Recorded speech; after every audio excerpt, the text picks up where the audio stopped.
data for development. Moving on to Bengaluru, the first meeting of G20 Finance Track got underway in Bengaluru on Tuesday. The G20 Finance Track consists of officials of the Finance Ministry and central bank governors of G20 countries and focuses on economic and financial issues. The Indian side is led by the Economic Affairs Secretary Ajay Seth, the RBI Deputy Governor Michael Patra, while the Chief Economic Advisor V. Anant Nageshwaran has been a key part of the negotiation process. The first day of the Finance Track meeting in Bengaluru focused on global macroeconomy, reforms in international financial architecture, infrastructure financing and sustainable finance. Day 2 of the Finance Track will discuss international taxation, global health and finance sector inclusion. India has also invited IMF, OECD, WHO, WTO, AIIB, FATF and United Nations to be part of the discussions. The key agenda set by India G20 presidency is acceleration of sustainable development goals, women-led development and technological transformation. But here in the finance track negotiations of G20 in Bengaluru is clearly focusing on sustainable, resilient global economy. India wants global economy to be more resilient and inclusive in the days to come. It will also provide India an opportunity to showcase its economic success, especially in the fintech and startup ecosystem. With camera person Kuldeep Sharma, Ajay Mishra, DD India, Bengaluru. And our correspondent Amritpal Singh spoke exclusively with Amitabh Kant, India's G20 Sherpa, on sustainable development goals, digital transformation and the role of women in G20. Take a look. India assumed the presidency of G20 on the 1st of December this year. As the processes of G20, the meetings start, the first meeting of the Development Working Group is taking place here in Mumbai. What transpires at these meetings? What is on the agenda? What are the priorities of India? To talk about that, I have with me India's Sherpa for G20, Amitabh Kant. Thank you, Mr. Kant, for speaking to us. First of all, what is on the agenda of the Development Working Group meeting that's going to begin on Wednesday here? So there are 13 working groups which cover the Sherpa track, which come under the Sherpa track, one of which is the Development Working Group. The Development Working Group in many ways is the heart and soul of the Sherpa track, because when G20 was constituted, it started off with the Development Working Group on how to take the world for a development area and accelerate the pace of development. And therefore there are three critical issues. First and foremost, because of COVID, there's been a huge detrimental impact. Close to 200 million, that is 20 crore people have gone below poverty line. 200 million and 100 million people have lost their job. 10 crore people have lost their jobs. So how can you accelerate the pace of sustainable development goals? SDGs, instead of accelerating, have regressed. And therefore, you are at the midpoint of 2030. At the midpoint, what do you need to do to accelerate the pace? How do you bring consensus? How do you bring a package? How do you drive SDGs? That means improve education, health, nutrition, all these areas which are critical. That's one subject of huge discussion here. The second key area is what the Prime Minister has spelt out, that is lifestyle for environment. It's sustainability.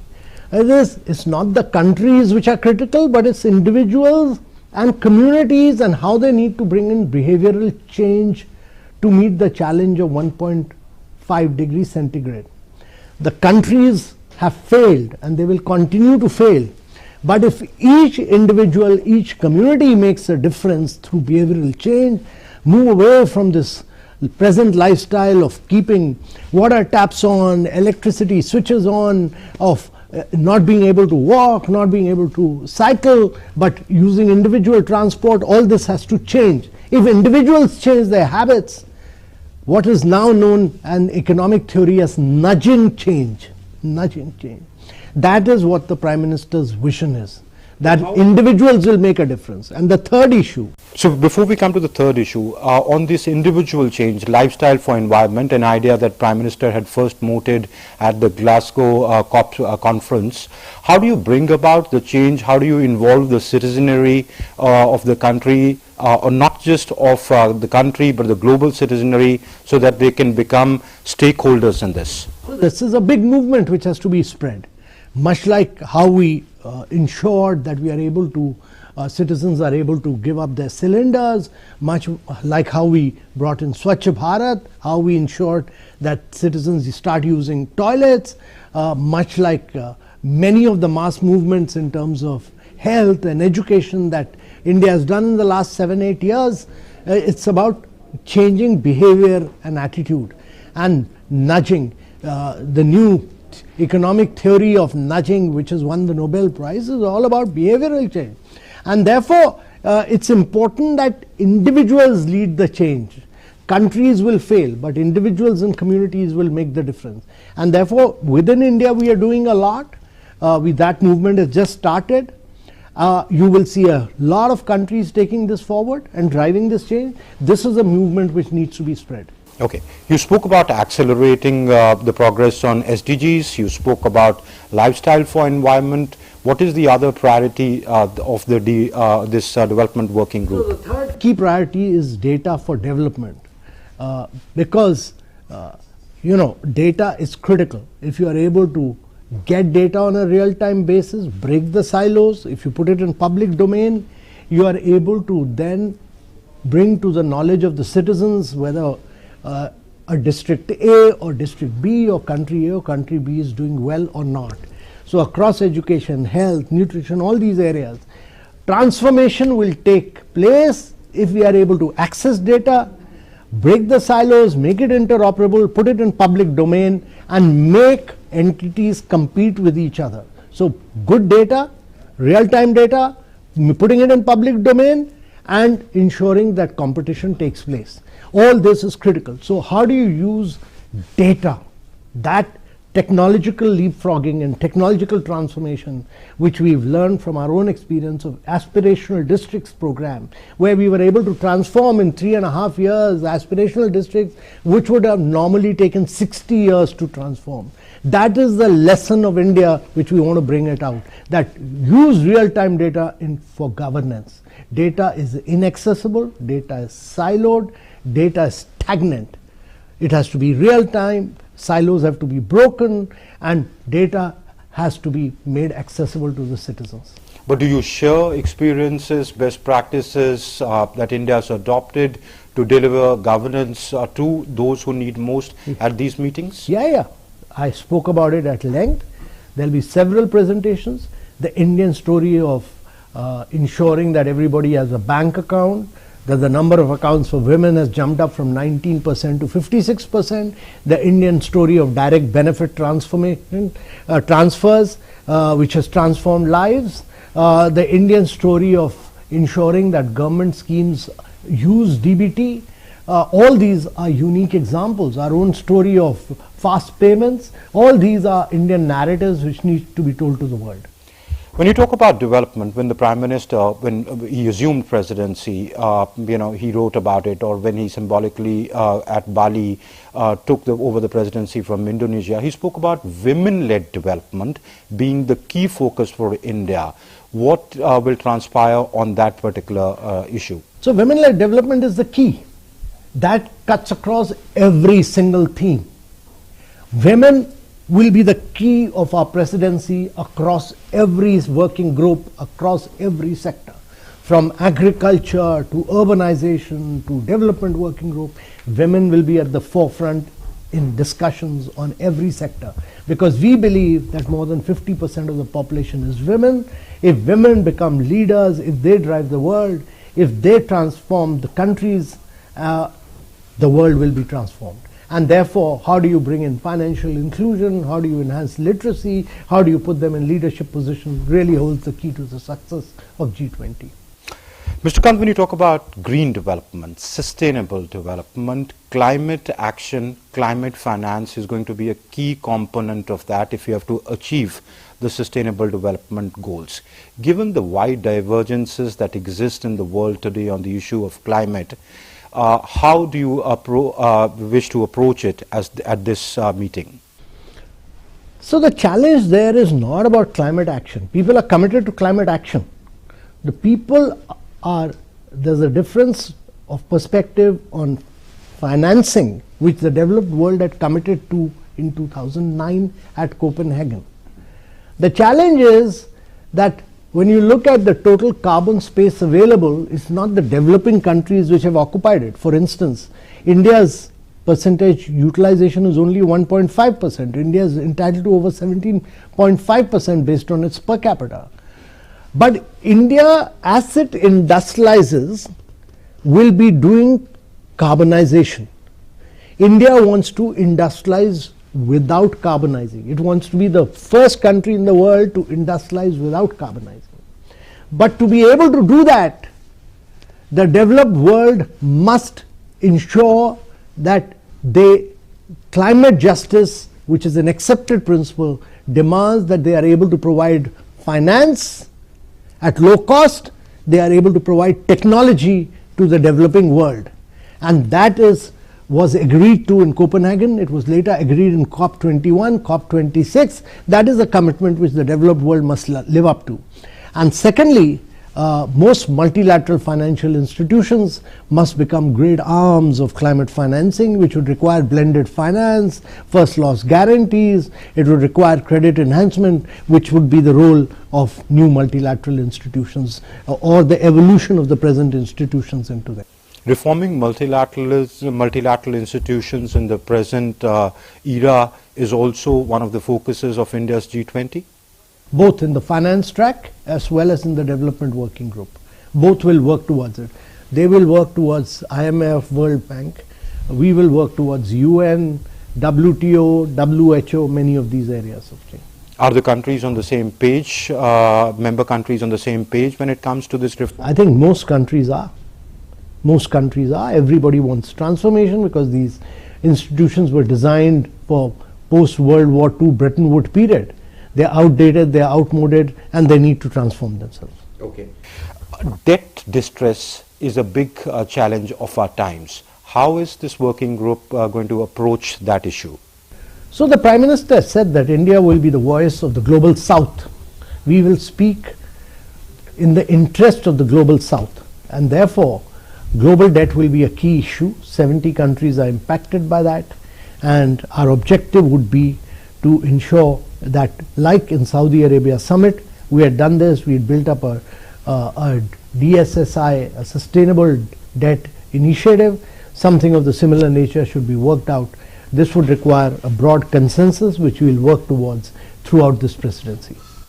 Mr. Kant, you were at Udaipur at the first Sherpa meeting. I was covering that as well. This has happened in Mumbai, a meeting of the deputies of finance and central banks. It's happening in Bengaluru. There are 215 meetings planned across the length and breadth of the country. What is the reason for spreading it out at that scale?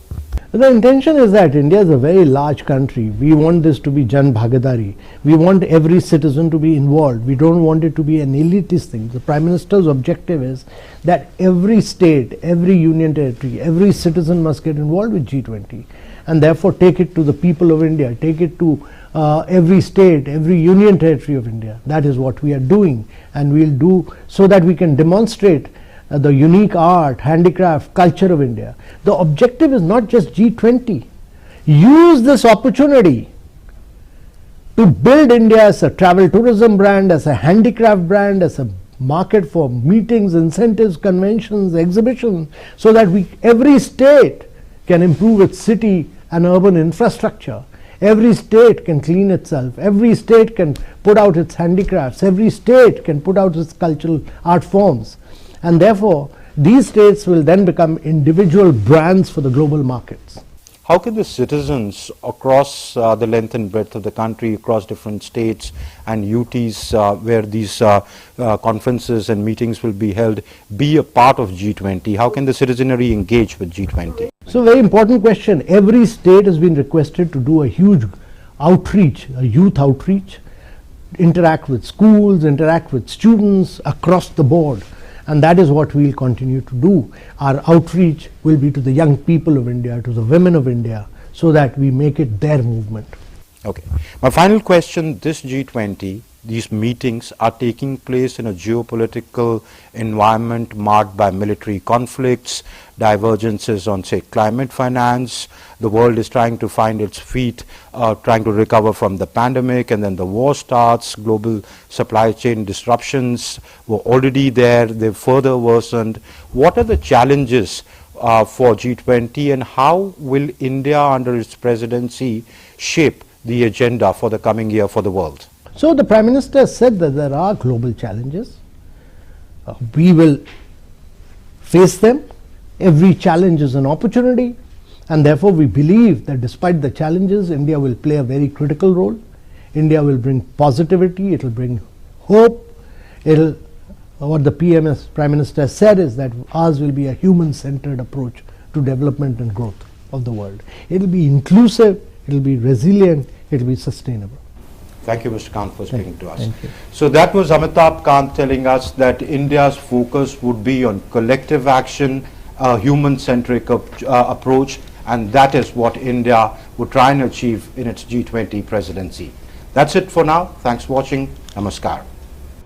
Meanwhile, the latest development is that day one of the finance track meeting has concluded in Bengaluru. However, we are going across now to correspondent Amritpal Singh, who's joining us from Mumbai, and Ms. Anna Roy, advisor DAMD, Niti Aayog, closely associated with women-led development and analytics for development, is also joining us. But Amrit, I'll come to you. While you are in the thick of all the action as far as development working group in Mumbai is concerned, you're also at a location which is a treat to the eyes, I can see. So how is Mumbai welcoming international delegates?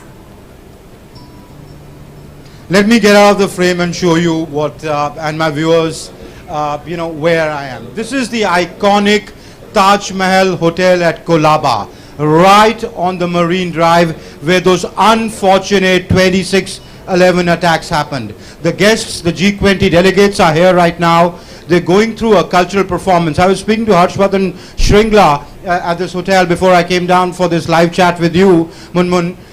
He was saying the reason, of course, as the Sherpa was saying, is to put out cultural diversity, showcase Indian culture. So they're putting out Maharashtrian cultural, dances, folk dances. The Safa tying happened. I'll be feeding those visuals in a little while so that our viewers can see that. But he said the reason for choosing this building was to tell the world, tell these 20 most important nations that terrorism remains our biggest collective enemy, and we need to fight that together. Though that may not be, part of the development working group meeting which is happening here, because that is about SDGs, that's about sustainable growth, that's about sustainable development, etc. But the symbolic message that India is trying to send across is that, look, we can't live in our divides. We can't be divisive on this issue. We need to be collective, and we need to take collective action. Differences of opinion, the way we view the world, who's the enemy, who's not, etc., can wait. But this is something which hits us at the human level, at the humanity level. So there needs to be a consensus on that, and not just a consensus at the level of ideas, but at the level of collective action.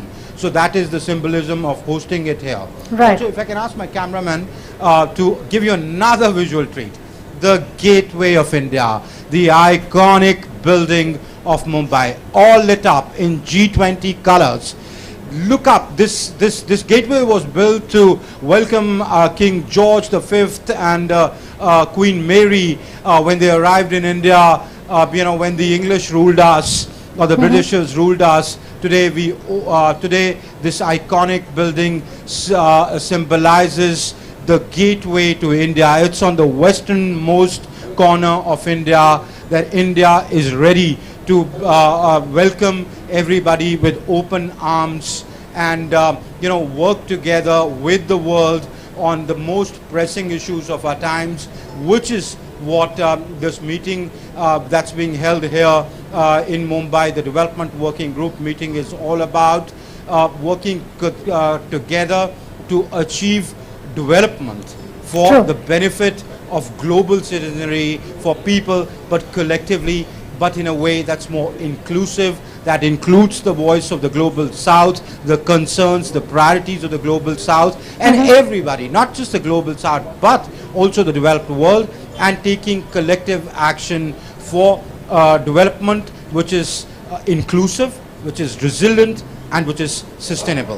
One minute. So the monuments there have come alive in a sense with G20 colors. Stay with us, Amrit. Ms. Roy, appreciate your patience. You are someone who've conceived and developed the idea and the platform, National Data Analytics portal that is.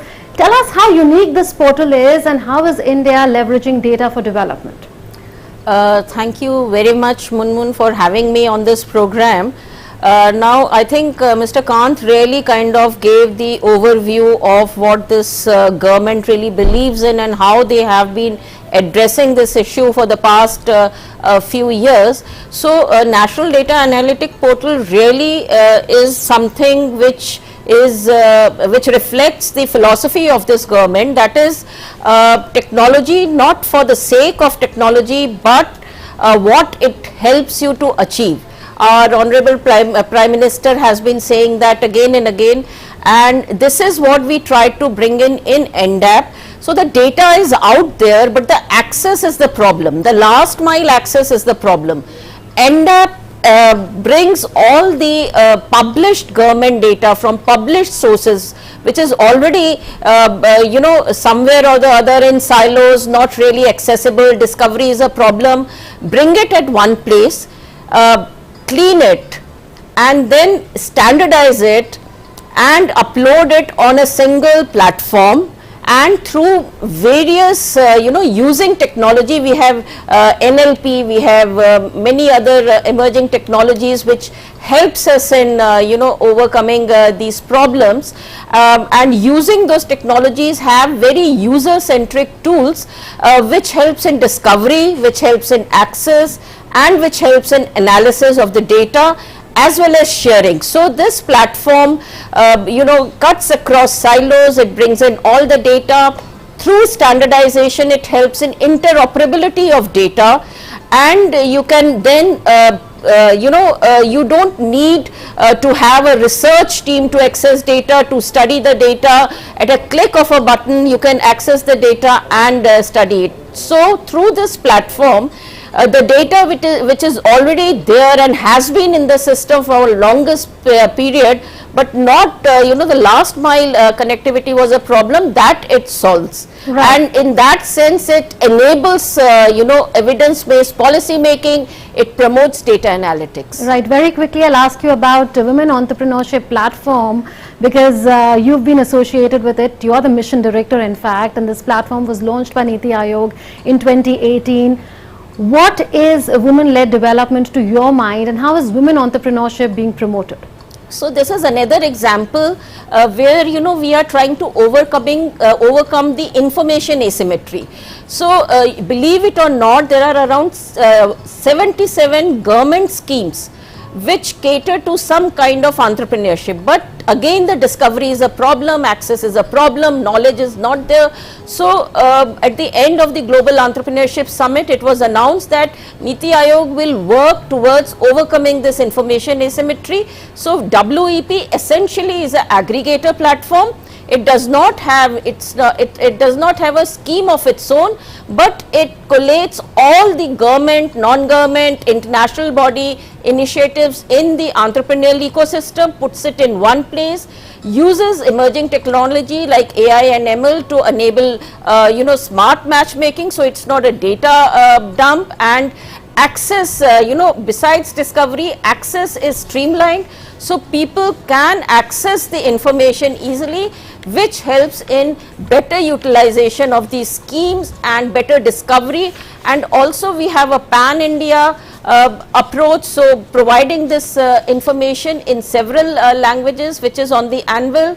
and also along with the online digital approach, also couple it with offline approaches, so that this information is taken to the targeted beneficiary, so that they can then utilize this information, and it is a win-win for all. So for me, this is what will really empower the women, because information is all they need to, in most of the cases, to drive forward, and that will help in women-led development, as is one of the themes of G20.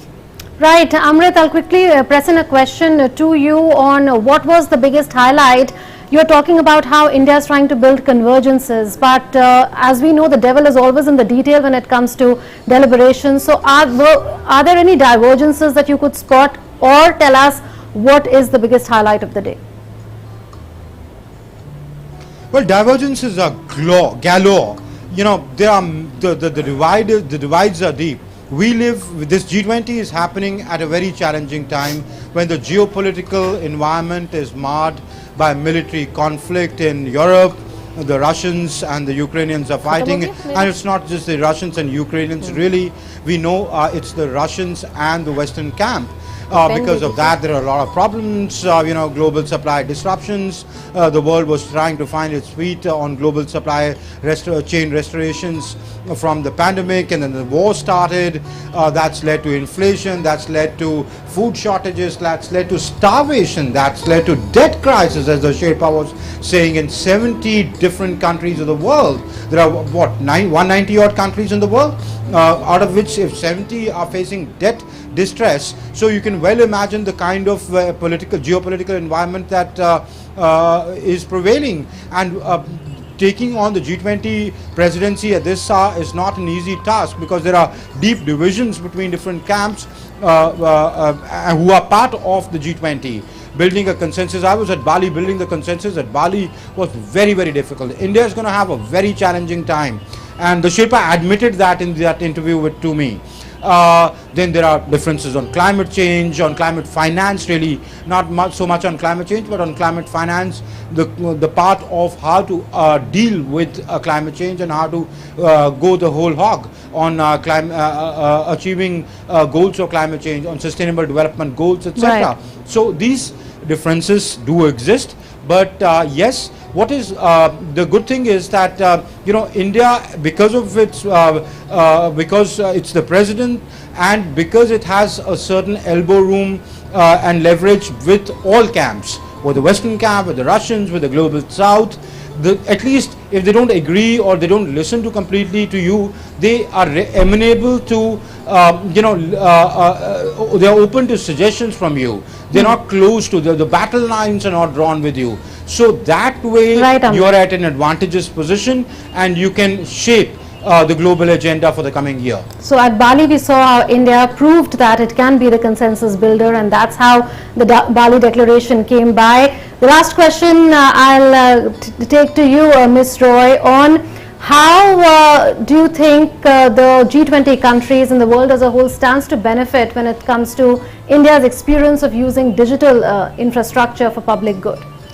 So, India has evolved this unique model of public digital platforms. We saw this in the financial sector, and now it is there in various other sectors, whether it is logistics, education, health, and I think this is what India will be able to take to the rest of the world. The second thing is data sharing.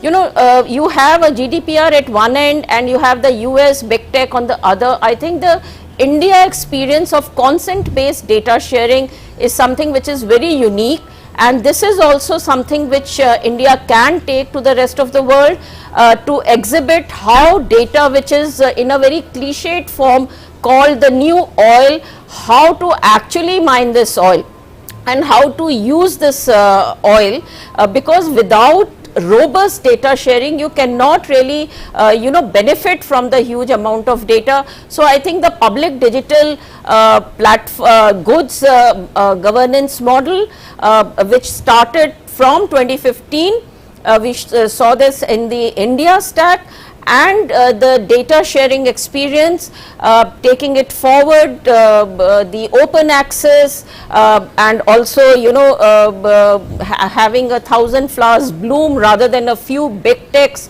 really hogging the entire space.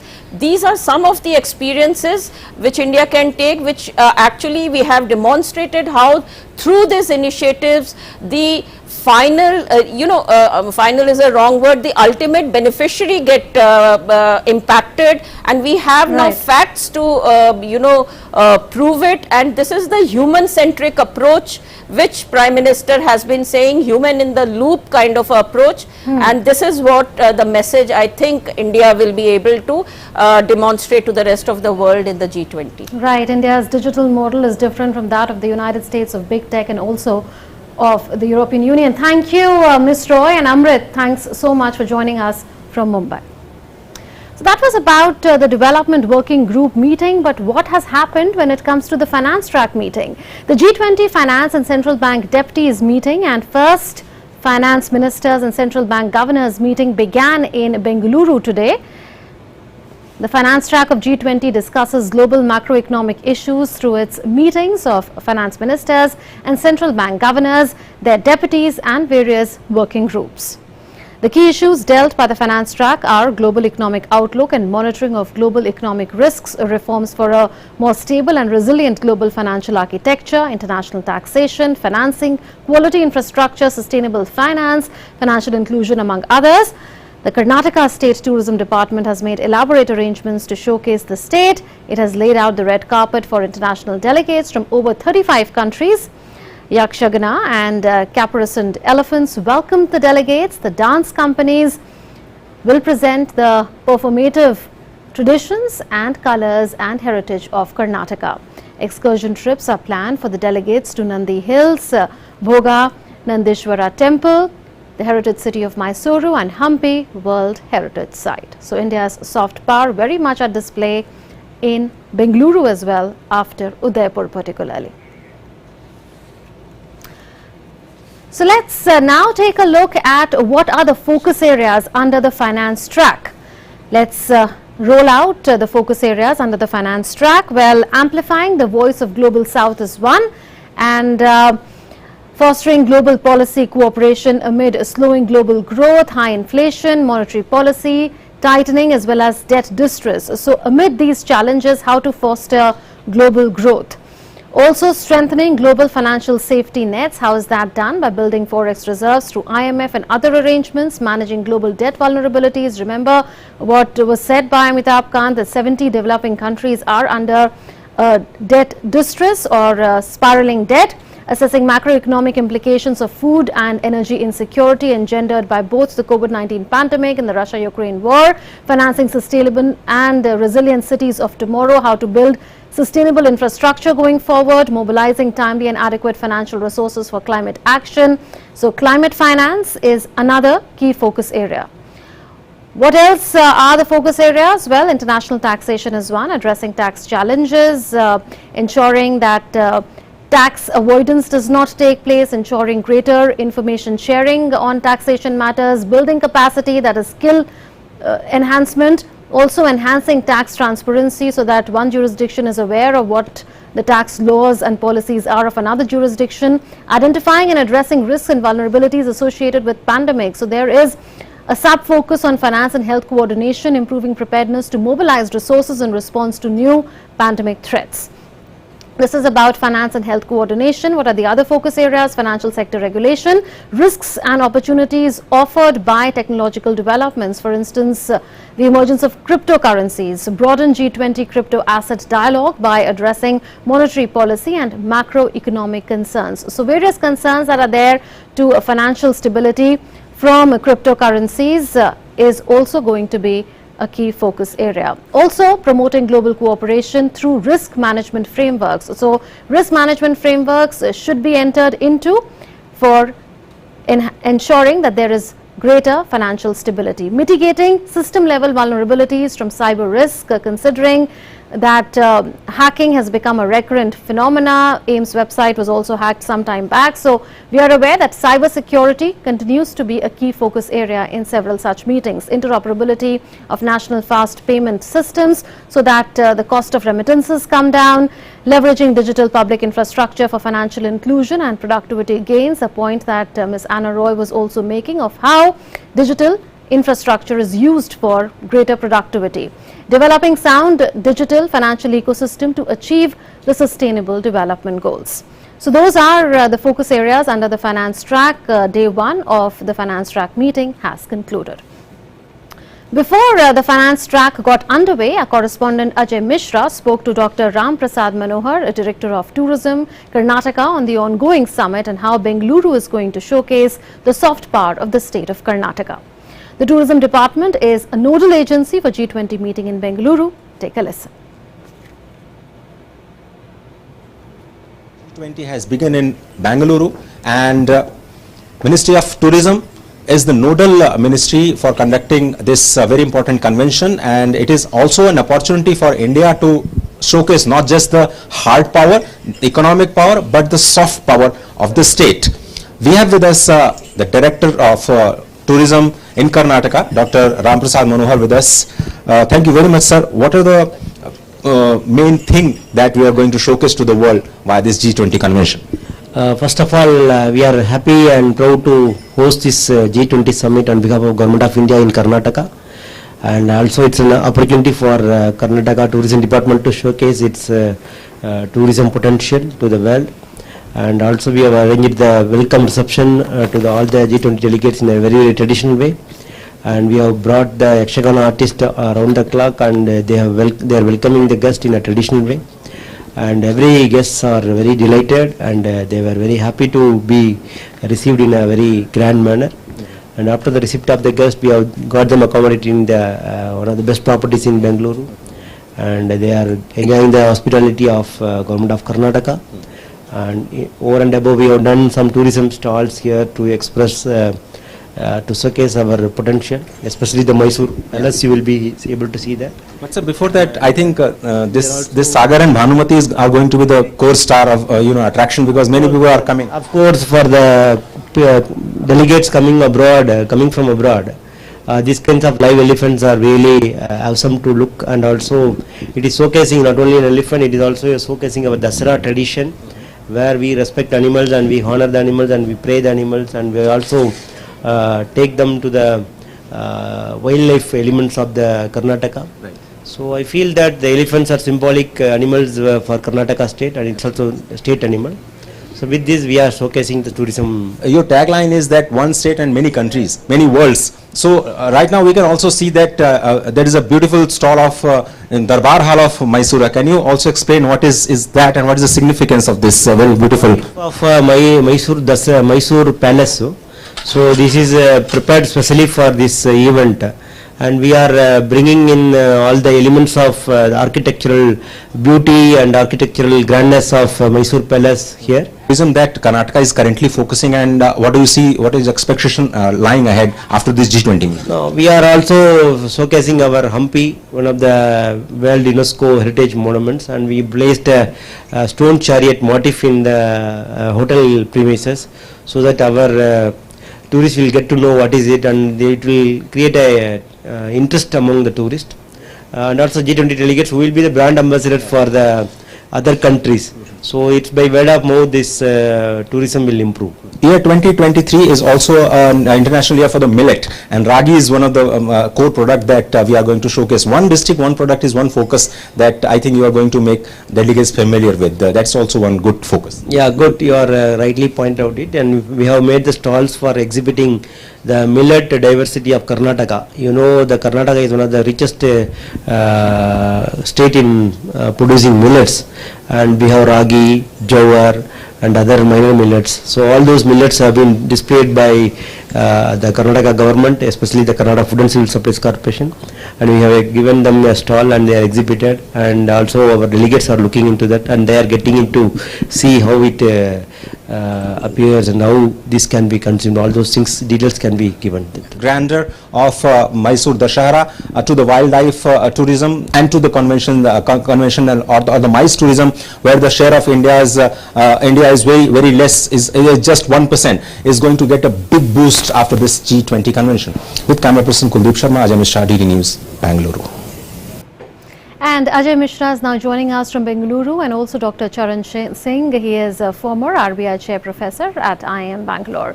Well, I welcome the two gentlemen to this special broadcast India at G20. Ajay, we saw the colors of Bengaluru and how Bengaluru is projecting itself to the global delegates. Tell us how the response has been to India's hospitality, culture, tourism, India's soft power as a whole, before we come to the hardcore financial issues.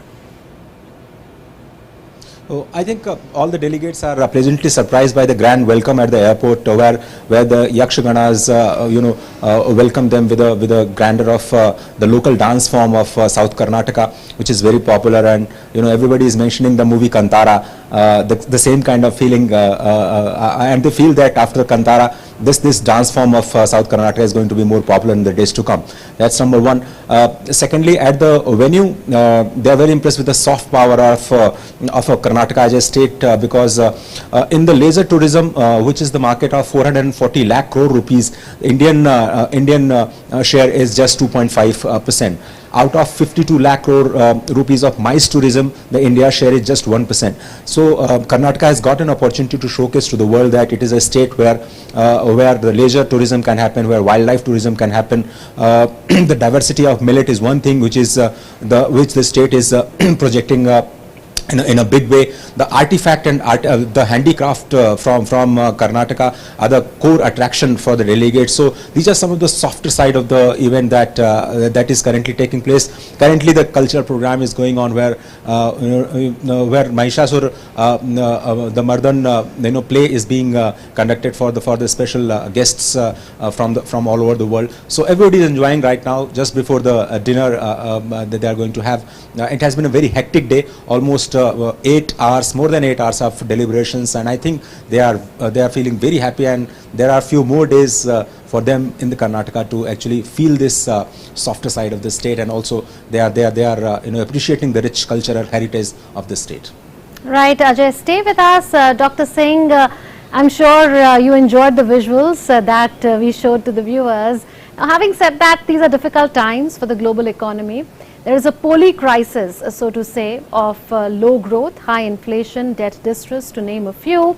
Is this an important opportunity for India to build consensus at a time when there are a lot of frictions between particularly the G7 and Russia? They're all part of the G20. Absolutely. This is a great opportunity for our country to showcase what we have done in the pandemic. And of course, as you already know, that the International Monetary Fund has already said that India is amongst like the best island in the world, where there's turmoil everywhere, but there's stability in our country. We continue to be the fastest growing economy in the world. Our banking system is robust and very, very strong. So therefore, we have taken in account all the risks that come in, and despite all those risks, the growth is not a drop. The inflationary pressure which the whole world is suffering from, India is not suffering from. Despite the fact that we also did the monetary stimulus and the fiscal stimulus during the pandemic, and we have been doing it for some time now, but it has been such a measured way that it has not precipitated inflationary pressures as it has done in the other countries. Similarly, if you look at the exports, look at production, look at manufacturing, look at agriculture, India has been doing well across the spectrum. That is something I think we have to showcase to the world, that while the global economy is suffering on account of low growth and high inflation, India has maintained a very steady course. That is one thing which is very important. And as you know, in the Bangalore meeting, we have people from the Ministry of Finance and we have people from the Reserve Bank of India, and both of them are in the presidency, and I thought that is very good, a very good blend of the monetary and fiscal policy being showcased to the world. You have also mentioned that food and energy security is an important issue. And of course, as brought out earlier by Mr. Ajay, and now you brought it out, Bangalore, Karnataka is the millet capital of our country. And I think they are playing a very prominent role in that. And I think that needs to be stressed upon, and the supply chain has to be established. But as far as agriculture is concerned and the world is concerned, because of the Russia-Ukraine war, fertilizer has been a very big challenge that has to be addressed, and G20 is a good place to do so. Similarly, I think important to discuss, and they must have discussed this, about the price of oil and oil itself. So one has to keep in mind that commodities or the price of commodities cannot be weaponized, and therefore you have to ensure that prices or cap on prices do not disrupt the supply chain, because the whole world gets impacted through the spillovers. So I think in this very meeting, with the type of people in the presidency, namely from the Ministry of Finance and the Reserve Bank, these issues will come up. The most important issue on which we in India have deliberated and been very, very careful is the cryptocurrency. Right. On the cryptocurrency, after long deliberations, the government took a stance, and we were very, very conservative and careful. I think the world has to learn from that, and so much has happened in the recent past. So I think that's another issue on which we can showcase to the world that you can handle crypto. And what have we done? While we said we are not in favor of crypto, we have come out with a central bank digital currency. I think India has played such an important role in the last 3-4 years, and certainly 1 decade. It's time to show to the world that a conservative, responsible, accountable approach is the way to take the country forward, have a steady economy, no inflation or low inflation, and high growth. Ajay, since you've been tracking the G20 very closely over the past few months, and we've heard Dr. Singh speak about the various focus areas under the finance track. What would you say are the low-hanging fruits, and what are the biggest challenges in front of the finance track, which look almost intractable currently?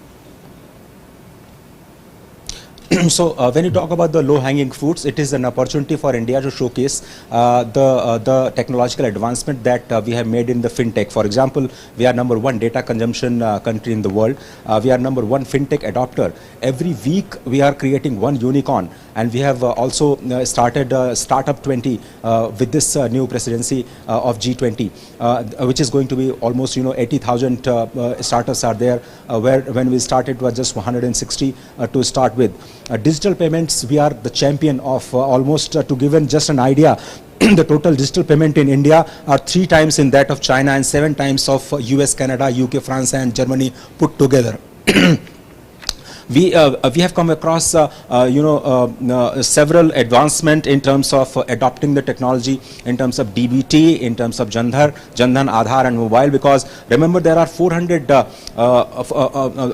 130 nations which have no digital payment system. So currently India can provide the solutions to those nations. It is a huge opportunity and very, very low hanging fruit for the India. Number 2, there are 200 crore no bank accounts. There are 200 crore people don't have any bank account in the whole world, and India has demonstrated that it has created a huge Jandhan ecosystem, and it can be replicated in many parts of the world. Similarly, 400 crore people in the world doesn't have digital identity like we have Aadhaar in our country. This is another low hanging fruit that the India can showcase to the world. So vaccination, pharmacy capital of the world, how we can protect developing nations in terms of the crisis of COVID, and the research in biotechnology is going to be maybe another area where India can focus on.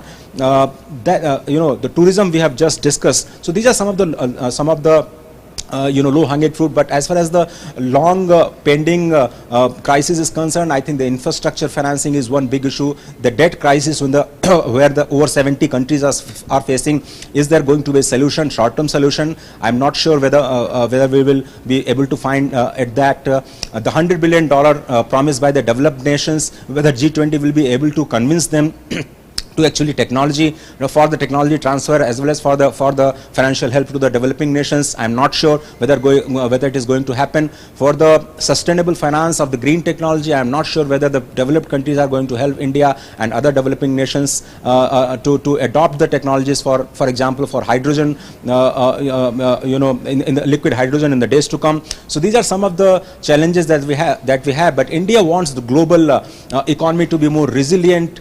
India wants global economy to be more sustainable. India want the global economy to be more inclusive, and that's what the current finance track is focusing on. Tomorrow's agenda is going to be very, very crucial for the Indian point of view, because we are going to discuss the international taxation, we are going to discuss global health, we are going to discuss the idea of the digitization and financial inclusion, which we have championed. So I think tomorrow's deliberations are going to be very crucial from India's point of view, to showcase to the world that yes, India has achieved in terms even in the crisis of COVID, we have done so much when it comes to the digital inclusion and the digital public good that we have created. So it is going to be a debate versus digital public good which India has created versus the model of USA, where big technological companies are actually having a hold on their digital services, where we are paying just 10 rupees for 1 GB data, and other countries are paying much more than that. So India has demonstrated a magnificent journey on the digital front, and we are going to showcase to the G20 nations tomorrow. I'm pretty sure about that. Also on top of the mind of India's G20 president could be Dr. Charan saying how to amplify the voice of the global south in multilateral development banks, for instance, and how to ensure that there is climate finance which is available, like Ajay said, it hasn't been made available, how climate technology is made available, how sustainable development is financed, how infrastructure development is financed. This is a continuing theme, and year after year we see not much progress on it. So will it be perhaps the topmost challenge before India as G20 president to ensure that at least some incremental movement forward takes place over the next 1 year on these issues? Totally agree with you. Totally agree with you. Just imagine the multilateral institutions and the quota system that prevails in the IMF. And as an illustration, I think there is so much that needs to be changed there. And many a times I feel that if there was a more friendly human face to international institutions, multilateral institutions, would instances like what happened to India in 1991 or what happened to Sri Lanka recently, would that have happened? No. So I think the multilateral institutions will have to become more sensitive to the global south, to their requirements and to their funding requirements, and be more sensitive to what is really needed. So these global multilateral institutions have to serve as an insurance to otherwise individual countries keeping international reserves, which is not a very good thing to do. And you are right, when it comes to climate change, again, the global south has been contributing rather significantly, but the advanced countries haven't really been keeping their promises. All the promises, even the Copenhagen promises, have not been kept. The $100 billion thing has not been done. Right, the Dr. contributions that had to be made have not been made. So therefore, the climate change thing and the promise of 1.5 degrees, how are we going to contain it? And as you know, after COVID and in recent time, with the stagflation that is happening after the Russia-Ukraine war, many countries have said we will not be able to make the contributions. Right. So therefore, there's so much of responsibility and accountability which is not being taken care by the advanced countries. And G20 is going to be a platform where India can play a very, very excellent role, very good role in telling the world, look, Right. here is India, which was very conservative, and we handled our policies so clearly and so efficiently. Right, sir. Why the advanced countries can't learn from us? Absolutely. So it's a great opportunity. I think it's a great note to conclude this special broadcast on, that advanced countries can learn from developing countries, including India. Dr. Singh, thank you so much for sparing your time. Also, Ajay, thanks so much for your inputs. So that's it then in this special broadcast, India at G20. We'll see you again tomorrow with more interesting information on the G20 meetings, same time on DD India. Thanks for watching.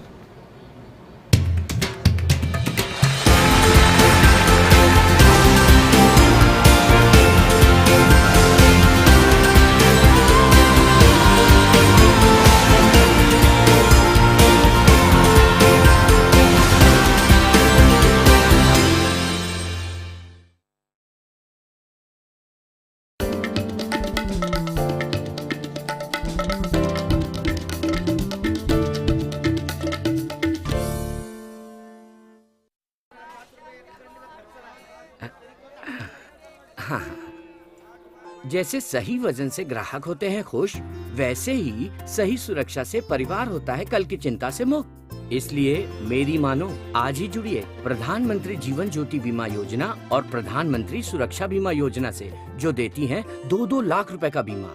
दिखाइए समझदारी, निभाइए जिम्मेदारी। आज ही अपनी नजदीकी bank शाखा या डाकघर जाकर इन योजनाओं से जुड़ें।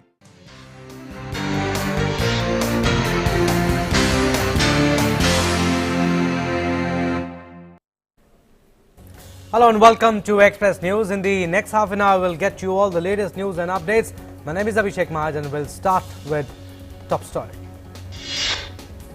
Defence Minister Rajnath Singh makes statement in Parliament today on the face-off between Indian and Chinese troops in Arunachal Pradesh's Tawang sector on December 9. He said that attempts to change status quo by PLA troops was tackled by our troops bravely and in a determined manner.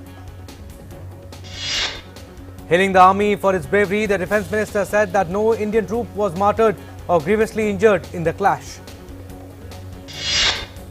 Rajnath Singh further added that the Tawang face-off matter has been taken up diplomatically with China, assures the nation to thwart any attempt challenging our borders. Chinese Foreign Ministry spokesperson Wang Wenbin, in a response to question, says that the China-India border areas are generally stable and the two sides have maintained smooth communication on border-related issues through diplomatic and military channels. For G20 finance and central bank